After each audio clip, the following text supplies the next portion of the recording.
Dian, bisa sharing tentang kaki kamu ya yang kencing manis? Bisa sharing ya? Ya, boleh. Dengan Oke. cara yang ringkas. Ya, secara ringkas. Oke. Tentang sharing saya tentang kaki, kalau di bahasa di Sarawak, kencing manis. Jadi pertama saya harap kepada dokter bagi saya obat. Selama 5 tahun saya makan tak berhenti. Jadi dokter bagi pahamkan saya, jangan makan obat luar, melainkan obat kami yang membenarkan. Oke, jadi saya bilang oke, setuju. Tapi selepas itu saya makan selama 5 tahun. Tak ada perubahan. Kebanyakan dia meningkat semakin teruk, semakin teruk. Hingga saya terbaring 1 tahun, tak boleh mana-mana pergi. Baring saja.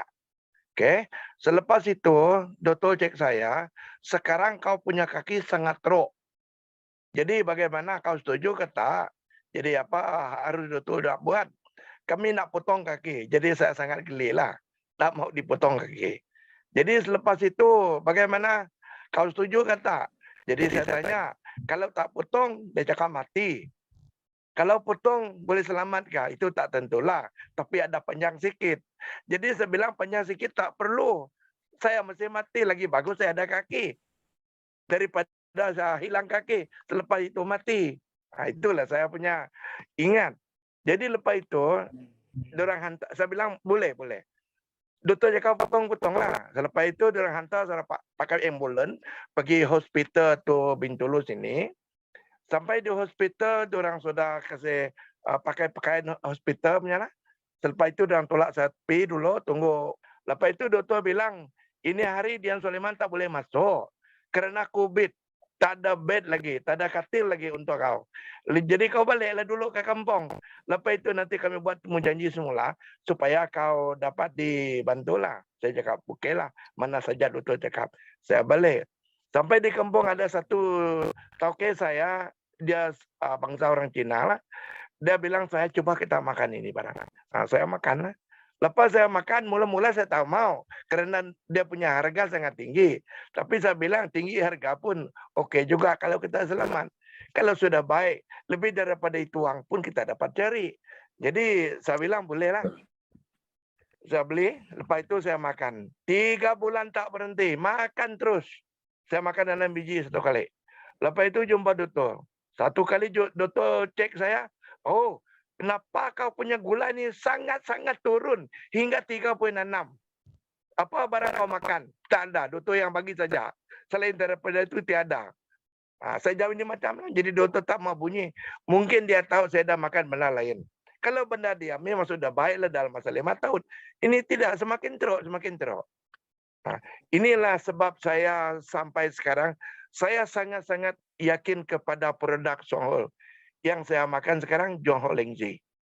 Okay.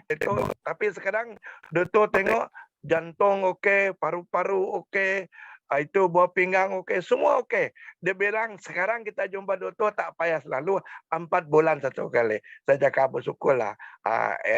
Saya ingat ini malam ini macam saja itu apa itu testimoni yang saya dapat kongsikan. Okey, terima kasih daripada Dian Sulaiman. Oke, Dian, ada soalan. Pak Imran bertanya, berapa lingzi kamu makan satu hari? Pagi makan berapa biji? Malam makan berapa biji? Jadi pada masa itu, semasa saya stroke, saya makan 6 biji sekali, satu kali satu hari lah, tiap-tiap pagi. Tak boleh pagi, petang atau tengah hari tak boleh.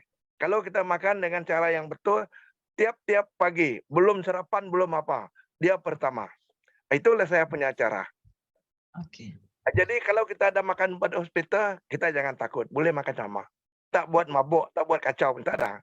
Boleh makan sama, tak ada takutnya. Okey, itu macam. Ya. Selain Johor Lingzi, Sulaiman juga ada minum kopi kan? Oh, itu lain cerita sudah. Hati senang. Saya tahu dia punya tujuan, memang tahu. Jadi bukan juga kopi, saya makan teh, saya pun makan soya protein, saya pun makan Bitter King, banyak barang saya makan. Mungkin saya makan setiap bulan lah. Dia punya kos, bukan PB lah, dia punya nilai hampir 1.000. Kalau kopinya Ijit, Ah, kopi yang jenis 3 in 1 atau yang 4 in 1? Jadi kopi itu bagi saya lah, ini pengalaman saya. Tak kira 3 atau 4, tak kira. Cuma kita pilih dia punya rasa. Orang minat 4 pakai 4, minat 3 pakai 3. Itu macam saja. Dia punya beda tak ada, memang sama. Cuma kita cari dia punya pilihan. Yang mana satu sedap. Dirasa sendirilah, bukan rasa orang. Oke, itu macam. Oke, sebenarnya kalau yang serius diabetes sebenarnya adalah sangat digalakkan yang tanpa gula. Tetapi tekniknya bagi Dian Sulaiman ini, beliau minum yang 4 dalam 1 ya. Tetapi sebab dia juga amalkan Lingzi, sebab itu walaupun dia minum yang ada gula masih bisa turun. Sebab Lingzinya cukup. Lingzinya cukup ya. Tapi kalau hanya minum kopinya aja, ya tidak ada ambil Lingzi, sebaiknya ambil yang 3 in 1, yang tanpa gula. Untuk lebih cepat turun ya, untuk kita bantu. Sebab ada teman dia belum lagi mampu yang ini, ya masih harga, mungkin rasanya kurang terjangkau, jadi bisa dengan kopi tapi 3 in 1. Bisa ya Pak? Oke, harus ikhtiarkan ya. Sebab ini testimoni diabetes memang sangat banyak untuk kopi, sangat banyak. Dan kesannya memang hebat. Ya, jadi bisa dicoba. Terima kasih Dian. Terima kasih. Sama-sama. Oke.